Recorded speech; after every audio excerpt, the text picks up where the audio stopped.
সরকার বিচার চাই, কিন্তু সরকার বিচার চাই, কিন্তু সরকার বিচার চাই। বরিশালের বাকেরগঞ্জ উপজেলার চরামদ্দি ইউনিয়নের দিয়ারচর গ্রামে কুদ্দুস হাওলাদার নামে এক তরমুজ চাষিকে তরমুজ খেতে পিটিয়ে হত্যা করেছে একদল সন্ত্রাসীরা। বৃহস্পতিবার দুপুরে কুদ্দুস হাওলাদার তার বাড়ির পাশের তরমুজ খেতে কাজ করছিলেন।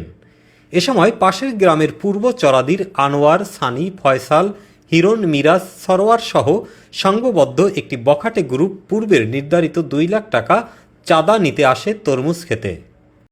আমার বাবার কাছে 2 লাখ টাকা কেউ চাঁদাও কইছে যে 2 লাখ টাকা যদি না দাও তাহলে তোর এখানে মার্ডার করে ফেলবো। কৃষক কুদ্দুস চাঁদার টাকা দিতে অস্বীকৃতি জানালে তারা মাঠ থেকে তরমুজ লুট করা শুরু করে।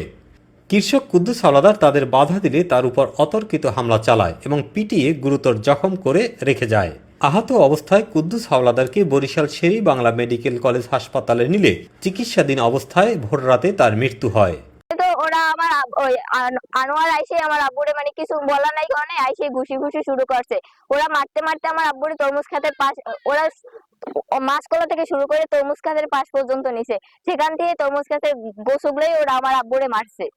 2টা বাড়ি খেলে আমার মাথা যখন বাড়ি দিয়েছে তখন আমার আব্বু শুয়ে পড়ছে। ওরা গোছ দিয়ে আমার আব্বুরে বিভিন্ন জায়গায় আঘাত করছে।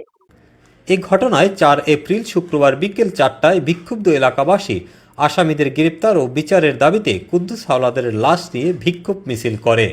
এ বিষয়ে বাকেরগঞ্জ থানার ওসি শফিকুল ইসলাম জানান, নিহত কুদ্দুসের লাশ ময়না তদন্ত শেষে পরিবারের কাছে হস্তান্তর করা হয়েছে।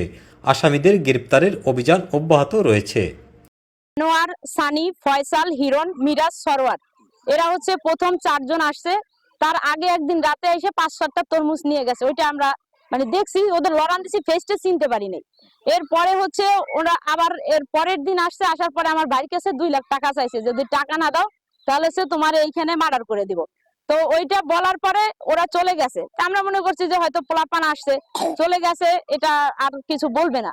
এর কিছুক্ষণ পরে আবার দেখতেছি যে এরা বাড়ি ফোন দিয়ে আরো 6-7 জন নিয়ে আসছে। নিয়ে আসার পরে ওই যে আনোয়ার যে ছেলেটা, ও আইসে প্রথম হচ্ছে আমার বাইরে 2-3টা ধাক্কা দিয়েছে এবং ঘুষি মারছে 4-5টা। তো যখন আমরা সারাইতে গেছি, এরপর ওই সরোয়ার ছেলেটা সানি এসে হচ্ছে মাথা পাশে এনে একটা বাড়ি দিয়েছে আর এই পিঠে 3-4টা বাড়ি দিয়েছে। যখন আমি সারাইতে গেছি, আমার গলার চেইন আর হচ্ছে আমার ওড়নাটা খুলে টান দিয়ে নিয়ে গেছে। আর আমার বাবির জামা এইখান থেকে পুরোটা ছিঁড়ে ফেলছে। ওনাকে হচ্ছে হসপিটালে নিছি। হসপিটাল ডাক্তার এমার্জেন্সিতে সিটি স্ক্যান দিছে, এক্সরে দিছে। এগুলা করার পরে রিপোর্ট দেখার পরে ওনারা বলছে যে রোগ পেশেন্ট তো আগেই এমার্জেন্সি সিরিয়াস কন্ডিশন। তো আমরা রাত 2টা-1টা পর্যন্ত এখানে ছিলাম। এর মধ্যে 3টার সময় আমার কাছে ফোন আসছে যে আমার ভাই মারা গেছে। আমি আমার বাবার হত্যার বিচার চাই। আমি ওদের 4টার ফাঁসি চাই। আমার এই ছোট্ট বোনের, ওর বয়স মাত্র 3 বছর। আমার ভাই মাত্র ক্লাস 7-এ পড়ে। এর যে ওরা অনাথ করে দিয়ে গেছে, আমাদের এরকম করছে, আমরা এর বিচার চাই। ঢাকা সংবাদ ডেস্ক রিপোর্ট।